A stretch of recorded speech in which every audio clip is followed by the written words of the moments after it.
All right, Yevamos, Daf Recaps Yevamos. We got another tongue twister on our hands, but let's see if we can navigate it as clearly as possible. So before we get to the Mishnah, we just finish off the prior Mishnah, and we continue a theme that we discussed, which was if haba al achoso, right? If someone has relations with his sister, how many prohibitions does he get? Does he get, like, there are two separate psukim, right? One that says haba al achoso, one that says haba al bas eshes avicha, which is the same thing, just two different psukim. So there's machlokas Rabbi Yossi and Rabbanan. We said this yesterday. Rabbanan say you get two averos, and Rabbi Yossi says you get one. So the question is, according to Rabbi Yossi, why do I need two psukim to teach us one thing? One of the psukim are extra. So he explains, no, the second pasuk really teaches us a separate din that in order for this prohibition to take place, your father has to have had this daughter from a valid relationship. It can't be from a shifcha, maid woman, maid servant. It can't be from an idolatrous relationship from a non-Jewish woman. It must be from a valid woman. So then we go back and forth. The Rabbanan, where do they learn that from? Where does Rabbi Yossi? Fine, that concludes the Mishnah. Then we get into this topic of, and as if you thought Yibam wasn't complex enough, what happens if a man does kiddushin? There are two sisters, and the man is unsure which woman he did kiddushin on. It was through a shliach, whatever, he wasn't sure. Like a Rachel and Leah type of situation. He has to basically provide a get to both.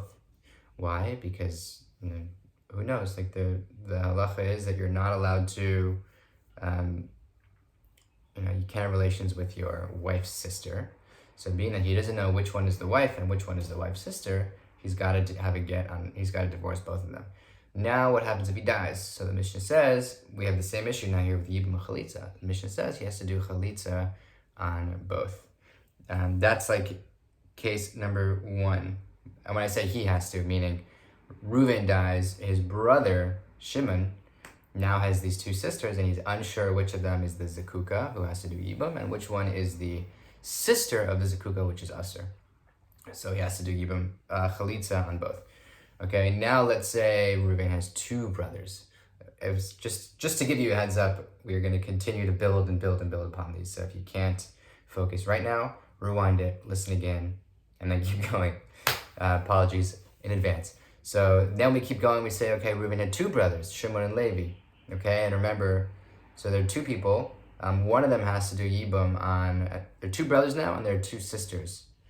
One of them is Reuven's ex-wife, but we don't know which one. So so what do we need to do? They both need to do Chalitza, or one can do Chalitza to one of them. So that person is then officially off, what's the word? Free to go, so to speak. And then the other one has to do Yibam on the remaining sister. I think the idea is that if the Yibam didn't work, then it's still like a valid Kiddushin. And that's how we navigate that situation. Now, what if there were, so that sort of explains that scenario, but now it gets even more complicated.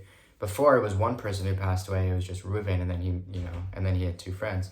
But what do you do in a situation where there are two friends? Let's say, I think the examples that the Gemara gives are Reuven and like Gershon, meaning two separate families, they're unrelated, but they are married to two sisters, but we are unsure which of the two sisters each of them were married to. And somehow the two sisters, I guess, also don't know, or just don't want to tell us. But regardless, so in such a case, if they're both alive, meaning Reuven and Gershon, then they each give gets to each other's wife, to both, to their wife and their friend's wife. The issue here is that those two women, one is their valid wife, but the other one is the sister of the wife, and we don't know which one. Same issue as before. And the Gemara, by the way, asks why do I need both cases? It sounds like it's the same situation. You could learn a chiddush in each one, which I'll explain once more when we talk about the Gemara. Okay, but the next case we're gonna explain. This is like case 2. We're gonna explain there are 5 permutations within this situation where there are 2 friends who married 2 sisters. Okay, if you're following along at home, ideally don't get married to your friend. Don't join your friend in getting married to 2 sisters and then forget or not know or not make it obvious which one you're married to, because it presents a lot of problems. But I digress. So case number 1, we said, or 2A, I should say, is where they're both alive, Reuven and Gershon, so they need to each give gets both to their wife and to their friend's wife. Case number 2 is where they both die, and they each have 1 brother. So each brother has to do chalitza on both of the 2 sisters. Same problems as before, okay?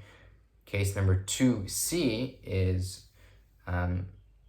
is these friends, one of them has a brother, and one of them has 2 brothers. So the one with 1 brother has to do chalitza on both of the women, the sisters, and then the one that has 2 brothers, one of them does chalitza, one of them does yibum. Pretty much same thing, because once that one brother does chalitza, he's out of the equation, and then when that friend does chalitza, is out of the equation, and the next friend is basically back to square one, which was the first case of the Mishnah. Okay, then we have another, let's say each of the friends had 2 brothers, so now what do you do? Okay, so each one has to do, this is sort of like a crisscross, like one from each pair does chalitza, one from each pair does yibum. So one does chalitza, and one from this pair does chalitza on this wife, one does this pair of chalitza on that wife, and then the other brother does yibum on the other person's chalitza. So it's like a crisscross. It sounds complicated, but it's really just the same, or very similar to the original case, except that we're dealing with two friends. And then case number 5 is 2 brothers of one of the deceased ends up jumping the gun, and they just straight away do chalitza on both. So what does the brother of the other deceased do? So we say in that case, one should do chalitza, one should do yibum. I think the Gemara is going to explain a little bit more. But I don't want to, maybe we're running a little bit low on time, but just the Gemara goes in and sort of like what I've been saying, that it seems like a lot of the cases are repetitive. So the Gemara sort of explains why there is some small thing, like I would have thought X, and that's why the Gemara has to now explain each case individually, and that each one is necessary. But that is Yevamos Daf Recaps Yevamos, and we continue tomorrow expounding on this Mishnah. Have a great day.